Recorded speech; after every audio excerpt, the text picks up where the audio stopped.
बिस्मिल्लाहिर्रहमानिर्रहीम। नाज़रीन, आज हम बात करने वाले हैं सीसीएम के सबसे इंपॉर्टेंट पार्ट विड्रॉल यूनिट्स के ड्रॉज के बारे में। नाज़रीन, क्या आपने कभी ये सोचा है कि कंटिन्यूस कास्टिंग मशीन के विड्रॉल रोल्स ज्यादातर EN8 या EN9 स्टील ग्रेड्स के ही क्यों बनाए जाते हैं? नाज़रीन, माइल्ड स्टील या कोई और नॉर्मल स्टील जो है वो ग्रेड क्यों यूज नहीं होता? नाज़रीन, इस वीडियो में हम ये समझेंगे कि EN स्टील क्या होता है, EN का फुल फॉर्म क्या होता है, EN8, EN9 और EN24 स्टील ग्रेड्स के दरमियान क्या डिफरेंस होता है।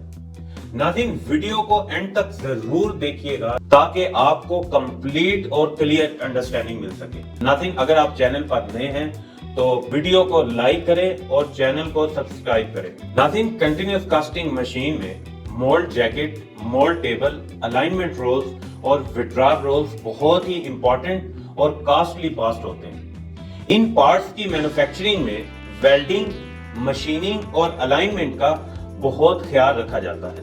नाज़रीन, क्योंकि थोड़ी सी मिस्टेक भी ब्रेक डाउन या हैवी प्रोडक्शन लॉसेस का सबब बन सकती है।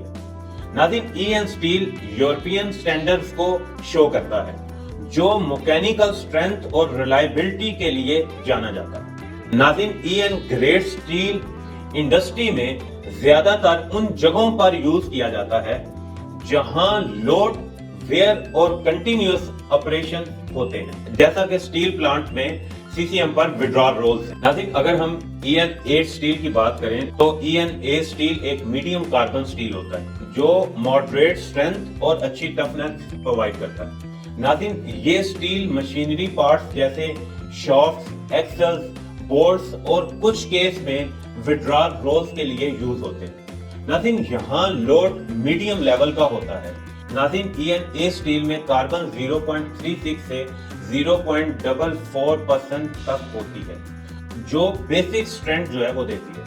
नाज़रीन, जो इसमें अगर सिलिकॉन की बात करें तो 0.10 से लेकर 0.40% तक जो है वो होती है जो डिऑक्सीडेशन और ड्यूरेबिलिटी को इम्प्रूव करती है। नाज़रीन, जबकि मैग्नीज 0.60 से 1% तक जो है वो होती है जो टफनेस और वेयर रेजिस्टेंस को बेहतर बनाती है। नाज़रीन, इसके अंदर सल्फर और फास्फोरस की जो क्वांटिटी है वो लिमिटेड होती है ताकि स्टील की क्वालिटी और मशीनेबिलिटी जो है वो मेंटेन रहे। नाज़रीन, अगर हम EN9 की बात करें तो EN9 स्टील का जो है वो कार्बन कंटेंट जो है EN8 के मुकाबले में जो है वो ज्यादा होता है, जिसकी वजह से इसकी हार्डनेस और जो स्ट्रेंथ भी जो है वो ज्यादा होती है। नाज़रीन, ये स्टील जो है वो ज्यादातर विड्रॉल रोल्स, एक्सल शाफ्ट्स और हाई लोड बेरिंग कंपोनेंट के लिए जो है वो यूज होता है। नाज़रीन, EN9 स्टील में जो है वो कार्बन 0.50 से 0.60% तक जो है वो होती है जो कि हाई स्ट्रेंथ के लिए मेन रीजन होता है। नाज़रीन, सिलिकॉन जो है वो मैक्सिमम इसके अंदर 0.40% और मैग्नीज जो है वो 0.5% से लेकर 0.8% तक होता है जो लोड बेरिंग कैपेसिटी को इनहांस करता है। इसके अलावा फास्फोरस और सल्फर जो है वो कंट्रोल क्वांटिटी में होते हैं और क्रोमियम की थोड़ी सी अमाउंट वेयर रेजिस्टेंस को जो है वो इम्प्रूव करती है। नाज़रीन, इसी वजह से विड्रॉल रोल्स के लिए EN9 सबसे ज्यादा प्रेफर्ड ग्रेड में जाना जाता है। नाज़रीन, EN24 स्टील एक हाई स्ट्रेंथ अलॉय स्टील होता है जो हैवी ड्यूटी और क्रिटिकल एप्लीकेशंस के लिए यूज किया जाता है। नाज़रीन, इस स्टील में कार्बन जो है वो 0.36 से 0.44% होता है जो बेस स्ट्रेंथ प्रोवाइड करता है। नाज़रीन, क्रोमियम जो है वो 1 से 1.4% तक जो है इसके अंदर होता है जो वेयर रेजिस्टेंस और हार्डनेस को काफी इंप्रूव करता है। नाज़रीन, इसके अंदर जबकि मोलिब्डेनम जो है वो हाई टेम्परेचर स्ट्रेंथ और रेजिस्टेंस देता है। नाज़रीन, निकल की प्रेजेंस जो है वो स्टील को एक्स्ट्रा टफनेस और इम्पैक्ट रेजिस्टेंस प्रोवाइड करती है। नाज़रीन, EN24 स्टील जो है वो ज्यादातर जो है वो एरोस्पेस, हैवी शाफ्ट और हाई स्ट्रेस कंपोनेंट के लिए जो है वो यूज होता है।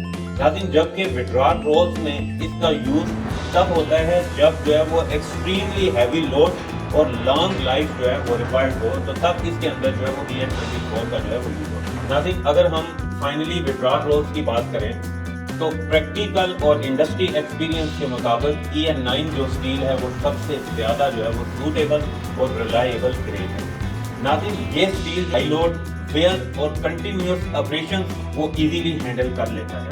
नाज़रीन, परचेज के वक्त हमेशा वो ये इंश्योर कर लें कि सप्लायर एक्चुअल EN9 ग्रेड ही आपको प्रोवाइड कर रहा है।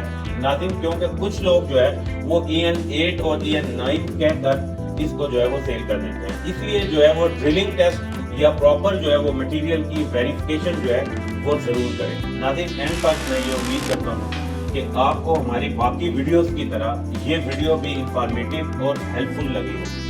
नाज़रीन, अब हम मिलते हैं अपने नेक्स्ट वीडियो में एक नए स्टील इंडस्ट्री टॉपिक के साथ। इसी के साथ आपसे इजाज़त चाहते हैं। तब तक के लिए अल्लाह हाफिज़।